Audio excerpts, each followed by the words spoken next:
دوستان عزیز، پیش از همه شروع کردن ولوگ باز یک کانال بهترین کانالی مدینه ولوگ که کانالی بهترین ولوگ های بهترین داره، پختپزا داره. در اینجا میتونید پختپزا هر گونه شیرینی ها را میتونید اینجا دریافت کنید. ولوگ های بهترین دارن. کمپیری روس نگاه میکردم، یک بچه‌ک دارن. در اومده اینو کانالی ما گپ زنید. برای دوگانه ما فقط پرسماتر در کارای پادپیس او قدر کارم نیسته. برای او دستگیری کنید پرسماترش کم ترک بلند شوه. سیلکش باشه در یکم کامنتاری ذکر میکنم. ولوگ خودمون شروع میکنیم تا آخر ولوگ با ما باشه دوستان عزیز. السلام علیکم دوستان عزیز، امیدوارم که همتون صحت سلامت هستید. ما هم شکرانه خدا سازیم خوبیم و در اینجا با شما یک جوک رفتیم تا آخر ولوگ با ما باشید. حتما که در آخر قریب میگیم. هازینه سورپرایز اینا چو جمع تیار شده ایرا میبریم برای که به این نمیشه. محوش صدیق ده سونیا مکتب میروه، فرید ده مکتبه. برای وای ایرا میبریم. این خانوان نمیتونه خونه رو نگاه کنه. خود تو خود نمیتونی خونه رو نگاه کنی. سلام به دوستان عزیز. سلام دوستان عزیز. ما کجا میریم؟ بالنیسا. ما کجا میریم؟ بالنیسا میگیم. برای وای فقط چه بگی بالنیسا میگیم. معلش دوستان عزیز تا آخر ولوگ با ما باشید. ما رو تاکسی جدا داره سیلیسی. کسی که یاد کرده گای ناحیه خراسان. ناحیه خراسان فریزه این امروز ای سحری برآمدگی من دوستان عزیز. این هفته و ششته ناحیه خراسان آمدگی بودیم. باور کنید اگر یک کم تر کار داشتیم همده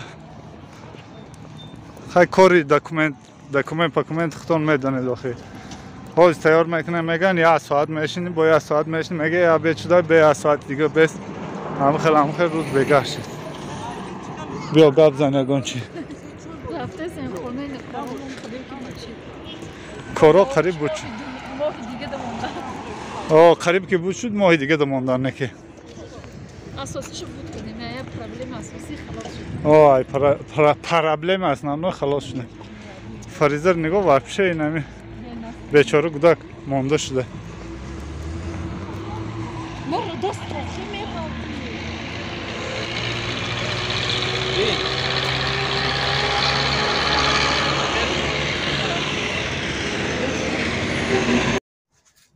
دوستان عزیز، ما در راه آمده استادیم که تشاورم خیلی که میدونید ما همون رایون غازی ملک رفته بودیم. ما در همون جای شمون اصلی وطنمون همون جایی که هسته. بعد اومدیم و در راه آمده استادیم گفتیم بیا میریم قروتاب میکنیم. حاضی نصیب باشه قروتاب میکنیم با همراه شوهرم. یک جای قروتاب میکنیم و فطیرش تیار میکنم. چیده با همراه ما با همراه سونیا ما پروست اپراتور ما خمیرش تیار فطیرش تیار میکنم. خیلی خسته. اینم خیلی دوستان عزیز تا کرچی هازی امروز تا بگه گشتیم ای پشت کار بار ای پشت دکومنت چی فلان در کار بود. هازی آمده این قرطاو کده شام رو خوندیم اوجه چی شده؟ تاریک شد بیرون. آنا چی میکنه؟ حالی قرطاو کده میخوریم با تارتی و خواهرچه زکاس کده گیره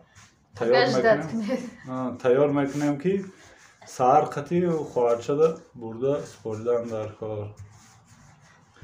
خیلی با پگه با ویدیوی تارت بجدد میکنیم. دوستان عزیز یک زواله را تونو کردم پیچاندم. این دویم زوالش را تونو کردم.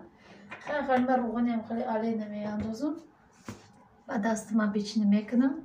بعد اینجا باشه ما با گوشت میکنیم. اینجا شوهرم کم ترک گوشت گرفتگیم. کم ترک بسیار نیم. در بالاش کم ترک گوشت میکنیم. بعد سالاد خیلی تیار میکنیم. الکی نیش اینم تونو کنم. بعد در تفدان میمونیم در دخوفکه.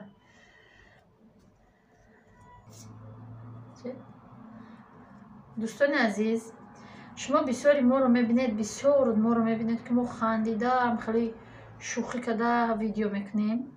Шумо фикр накунед ки мо ҷанг намешем. Мо ҳам ҷанг мешем. Ҷанге ки мо мешем дар як рӯз мумкин ду-се бор ҳам ҷанг бишем. Не ки ҷанги мо ҷанги баъзе одамо ҳамин фарқ дорад ки ма қаҳрӣ намешам. Мо вообще қаҳрӣ намешем. Нем ҷанг хурдесем ису дар ягон чӣ баҳс карда ҷанг мехӯрем. Ису гап мезанем. Вообще инам хеле қаҳрӣ намешем. Барое ки агар шаварам ягон чида чӣ қадар гизала шава қитим гап намезанам бигӯ ма тамом хирагима гирифта дар пеш мешинам. Бихаям бигӯ намехад. Ман хеле нигоҳ карда месинам ранги маша борид. Барам баъд дига бо оштӣ мешем. Қаҳрӣ намекунем мо. ранги кот сапагах хеле шамшер ҷанг мераку баъд чашмоши хеле мурғак равонда месаку ягон вақт газалашам аку ҷанги мо чӣ хеле ҷанг мекунем. ма зубоншо мекашам ку аку мара ягон чӣ мегуфтагиша ягон чӣ намегӯ ма ҷанг кунам агар ба ҳам хеле чӣ мекунам. хеле против ма аку хеле ягон чӣ гуфта наметавонам. намедонам ё ки ҳурмат мекуна ё ки метарса. ҳамин дута ятша. дӯстони азиз касе агар бигӯ ки ҳамин метарса касе агар фикр куна ки ҳамин метарса 0.1-ро зер кунед. касе агар бигӯ ки не ҳурмат мекуна 0.2-ро интизорем. дар комментария бинависед. اینم خیلی دوستان عزیز اینم خیلی یک فتیره کردم. همین یک تا بسای برای که بسای یا بور میخوریم تمام. بعد ایجاد اینه محصولات های بازی همش میشوم. بعد ریزه کرده سالچ با نشون میتیم تا این پختنه خیلی سالچ تیار میکنیم و ایرا جارید میکنیم و تیاری دیدن میگیریم. اینه دوستان عزیز ایجاد سالچ تیار کرده ایستم. اول که این پامیدور خودش هم قدر رو برورده. این از زلینو رو ریزه میکنم. ای همش خاکی گرفتم. فاتیر که پخت با خیلی نشون میتیم تونه. بعد گوشت رو جارید میکنیم. تیار کردن گرفتیم. چکرم او کده میمونم. نمیخواد چکای خونگی خوش روگای همون رایون خریده وردیم. ای رایونی خراسان. دوستان عزیز این خیلی فاتیرم قاق فاتیر شد. پخته. هم خلیش سوزای کنه خروسیاش. بعد این روغن مونده میره جارید میکنیم. اصول شده طبقه زیر ریزه میکنیم. چکر میریزیم. آب کده آب نکنم نکیم. برای شما ویدیو را تست از منطقی بود کنیم مفتستم. اینم خیلی از جارید میکنیم خیره تا آخر ولاگ با ما باشه دوستان عزیز. خوردنش هم میگیریم خوردن.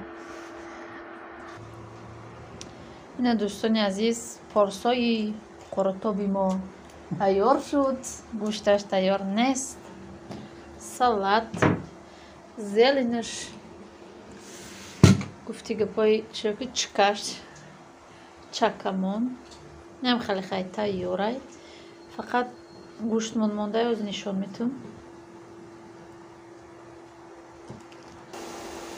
نه تا پختن شد خیلی برای ما چکر نرخت استم.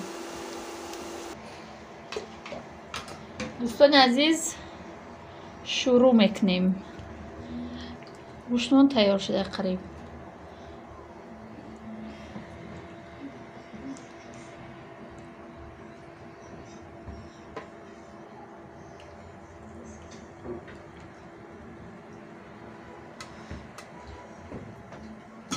برای چی مخل میکنیم؟ عدل نه برای که فریق به دست نمیخوره. برای ما فریق ده عدل نمیکنیم. انا که سلاچ میاندازیم.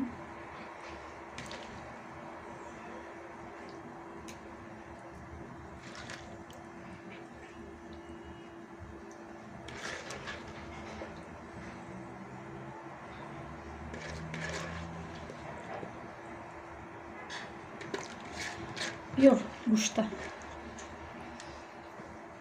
گوشته شوارم بیریون کده استای انا که گوشت میریزیم این بلوش.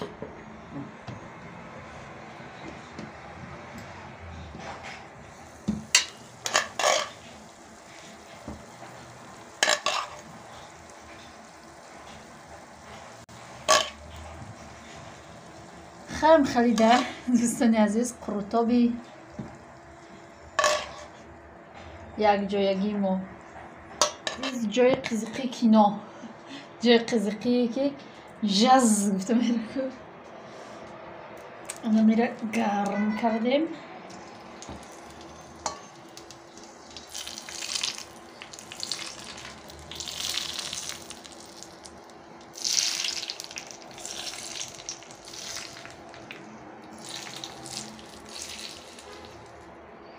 منم خیلی با ما اشتیای طعام کسی خورده سه با شما هم اشتیای طعام همه کسی قرطاب خوری بیاید در اینجا باشه. ولوگ با پایان میرسانیم تا ولوگای آینده در پناه خدا باشد. خدا نگهداری هر یکی ما و شما باشد. خیر دوستان عزیز.